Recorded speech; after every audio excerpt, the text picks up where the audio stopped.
වනගහනයේ මැද විරාජමානව සිටින රිටිගල ඔබට හමුවන්නේ අනුරාධපුර දිස්ත්‍රික්කයේ හබර්ණ සිට කිලෝමීටර් 10ක් පමණ දුරින්.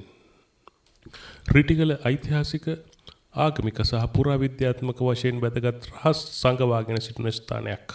රිටිගලට ආයත් වෙන මුල් ප්‍රදේශය හෙක්ටාර 1528ක්. රිටිගල කන්දේ උස මීටර් 766ක් හෙවත් අඩි 2513ක්.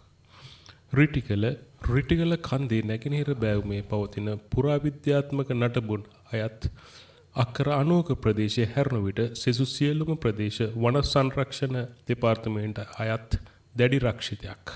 මෙවන් දැඩි රක්ෂිත ලංකාවේ පවතින 3ක් පමණයි. එනම් යාල 2 කලාපය, හග්ගල කන්ද මුදුන සහ රිටිගල. රිටිගල කන්ද ඉහළට යන ඔබ දේශගුණ කලාප 3ක වෙනසත් විඳිනවා. පහළ කොටස වියලි කාලගුණයත්, තරමක් ඉහළ නගින විට අතරමැදි කාලගුණයත්, ඉහළම ප්‍රදේශයේ ශීත කාලගුණයත්. විශාල වනගහනකින් වටවන රිටිගල ශාක විවිධත්වයේ අතිවිශාලයි.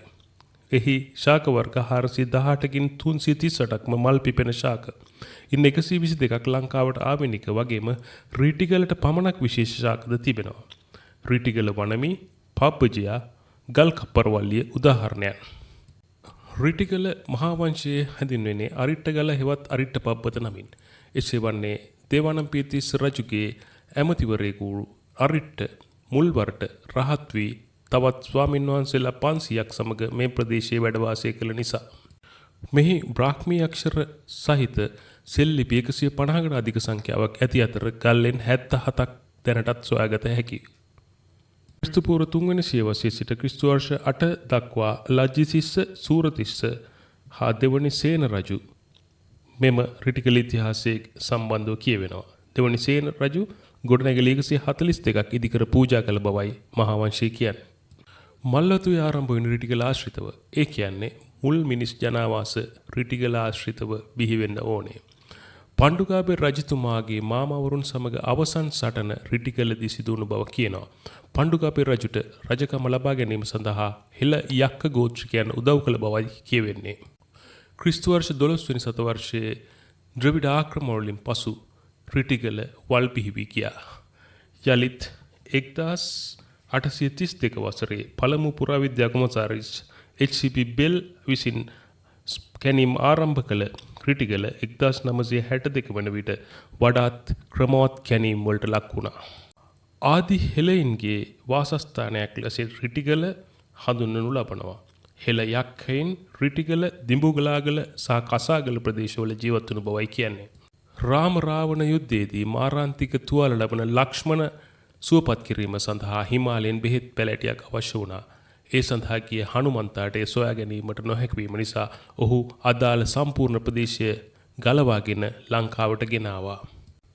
එයින් කඩා වැටුණු කොටස් 3ක් රෝමස්සල, දොළුකන්ද සහ එක් කොටසක් රිටිගලට වැටුණු බවත් කියවෙනවා. දුටුගැමුණු රජතුමාගේ යෝධයෙකු වන ගෝඨයම්බර සහ රිටිගල වාසී යක්ෂ ගෝත්‍රික නායකයෙකු වන ඇතුන් 10 දෙනෙකුගේ ශක්තිය ඇති රිටිගල ජයසේන අතර සටනක් ඇතිවන්නේ තම්මැන්න අසුසාවුණ භූමියේ හෙවත් රිටිගලදී. මෙහිදී ගෝඨයම්බර එල්ල කරන පාපහරකින් රිටිගල ජයසේනගේ හිස ගැලවී කරඳ ගසක් මත වැටෙනවා. එතැනට එන සෙනසුරාට ජයසේනගේ හිස සොයාගත නොහැකි වූ නිසා ඔහු වලසෙකුගේ හිසක් ජයසේනට සවි කරන්නේ අනික් අතට. මින් පසු රිටිගල ජයසේන මහසෝන් යක්ෂයා බවට පත්ව අද දක්වා රිටිගල ආරක්ෂාව කරන බවයි කියවෙන්නේ. රිටිගල ජයසේන යනු ලංකාවේ ඉපැරණි සටන් කලාවක් වන අංගම්පුර කෙලිහි අති දක්ෂ රණශූරයෙක් බවත් කියවෙනවා. රිටිගලට පිවිසෙන ඔබ මුලින්ම දකින්නේ බන්දා පොකුණ. ඊටමත් සිනිඳු ගල් පඩි වලින් සමන්විත බන්දා පොකුණ දැනට තරමක් දුරට ප්‍රතිසංස්කරණය කළ යුතු තත්වයක පැවතුනත් එදා අක්කර 2ක ප්‍රදේශයක විසිරී පැවතුණු දකුණු ආසියාවේ විශාලම ගල් වලින් කරන ලද පොකුණ ලෙස හඳුන්වන්නට පුළුවන්. රිටිගල කන්දේ සිට පැමිණෙන සිසිල් ජලය අවට වැව් පෝෂණය කරන අතර මෙම වැවත් පුරවන්නට ඇති. මෙතනින් පසුව ඔබට හමුවන්නේ ගල් පඩි පෙළක්. ඊටාම මෘදු වැසි කාලයටවත් පෙඳ පාසි නොබැඳෙන මෙම ගල් වල විශේෂිත ආගමික සංකල්ප ගැන කියවෙන බව සඳහන් වෙනවා. සමහර තැන්වල හමුවන්නේ ගල් පඩි 3ක්. ඒන් කියවන්නේ රාග, ద్వේෂ, මෝහ බවයි කියන්නේ. ගල් පඩි 4න් සතර අපාය, පඩි 10න් දසමාර සංකල්පය වැනි දේ. මීළඟට ඔබට හමුවන්නේ දකුණු ආසියාවේ දිගම පෙත් මග. මීටර් 6.39ක් දිග, මීටර් 1.3ක් පළල ඇති පෙත් මග ඔබගේ සිත නිවාලන ප්‍රදේශයක්. අවට පුදුමාකාර සුන්දර බවක් සහ නිසල බවක් මැදින් ඔබ පිවිසෙන්නේ මීළඟට ගිමන්හල් කීපයක් වෙත. ගිමන්හල් 1, 2, 3 ලෙස සඳහන් වන අතර තුන්වෙනි ගිමන්හල ඔබ විමුක්තිය ලබා ගැනීම සංකල්පය පිළිබඳව කියන බවයි මතයක් තිබෙන්නේ. මෙම පළවෙනි සහ දෙවැනි ගිමන්හල් වල සෙන්ටිමීටර් කිහිපයක් ජලය එක්රැස් වන ආකාරයට නිර්මාණය කර තිබෙනවා. මේ හරහා යන්නන්ගේ වෙහෙස නිවා දැමීම අරමුණ බවයි කියන්නේ. ගල් පාලම් දෙකක් ඔබට හමු වෙනවා. පළවෙනි සහ දෙවෙනි ගල් පාලම් ඉතාමත් හොඳ තත්ත්වෙන් මේ වන විටත් පවතිනවා. දෙවෙනි ගල් පාලමට ඉහළින් පැවතින්නේ පොත්ගුල. පොත්ගුලට පිවිසෙන ඔබට අවට පරිසරය අපූර්වට දැක ගන්නට පුළුවන්.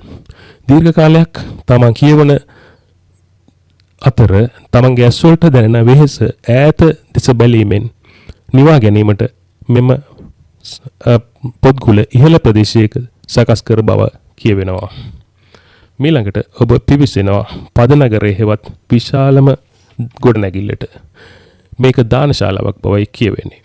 දානශාලාව තුල බත්වරුවක් නොපැවතින බැවින් වෙනත් ස්ථානවල පිණ්ඩපාතය කිරීමෙන් රැක්ස් කරගන්නා දාණයෙන් පසු ස්වාමින් වහන්සේලා මෙම ස්ථානයට වැඩම කළ බවයි කියවෙන්නේ. සන්තාගාරය හෙවත් රෝහල තුල විශාල ප්‍රමාණයේ බෙහෙත්වරුවක්, ඇඹරුම් ගලක්, තෙල් බෙහෙත් එක් කළ ස්ථානයක් මෙන්ම තෙල් බෙහෙත් ආලේප කළ ස්ථානයක් සහ තෙල් බෙහෙත් රැස් කර භාජන ආදියද මේ වන විටත් ඉතා හොඳ තත්ත්වයෙන් දැක ගන්නට පුළුවන්. මීළඟට ඔබ පිවිසෙන්නේ මෙම ගොඩනැගිලි සංකීර්ණයේ ඉතාමත්ම විශේෂිත ගොඩනැගිලිය. මෙම ගොඩනැගිලි 142ක් අතරින් හරි මැද පිහිටි බවයි කියවෙන්නේ.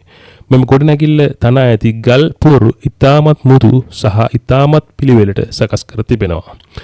මේ තුල ගල් කණු කිහිපයක් දකින්නට ලැබෙන අතර ඒවා ඉතාමත් ගැඹුරට පෙර තිබූ බවයි කියවෙන්නේ. මෙහි එක් පැත්තකින් තියෙන සිදුරක් මගින් වාතය මෙම පදනමට ඇතුළු වීමට ඉඩ සලසා තිබුණා. මේ මැද මෙන්ම ඒ අවටද ජල පහරක් ගලා ගිය බව කියනවා. ඒ අනුව මෙම ප්‍රදේශයේ පදනම මත පිහිටා තිබූ ගොඩනැගිල්ලට ස්වාභාවික වායු සමීකරණ ක්‍රමයක් මෙම ක්‍රමවේදය මගින් ලබා දෙන්නට ඇති බවයි විශ්වාස කරන්නේ. රිටිගල හමු වෙන එකම කැටයම් සහිත නිර්මාණය මෙම මුත්‍රා ගලයි. මෙම මුත්‍රා ගල වෙනත් ස්ථානයකින් ගෙනවිත් මෙහි තැන්පත් කර බවට සිතන්න පුළුවන්.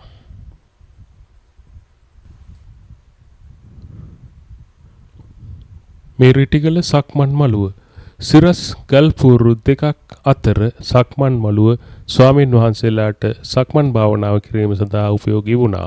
මෙම සිරස් ගල් පුවරු වල බුදුරජාණන් වහන්සේගේ ත්‍රිමාන රු සටහන් දෙකක් සිතුවම් කර තිබෙන්නට ඇති බවට සැලකෙනවා. මෙතනින් ඔබේදී ඔබට හමුවන්නේ මෙම යෝධ නුග ගස. මෙම නුග ගසින් එහාට ඔබට යාමට නොහැකි. එය පුරාවිද්‍යා දැඩි රක්ෂිතයක් නිසා. රිටිගල වෙත පිය නගන ඔබ අනාගත පරපුර සඳහා රිටිගල ආරක්ෂා කොට යලිත් ඒම අපි අනාගත පරපුර වෙනුවෙන් අපි සියලු දෙනාගේ මෙන් ඉටු යුතුකමක්.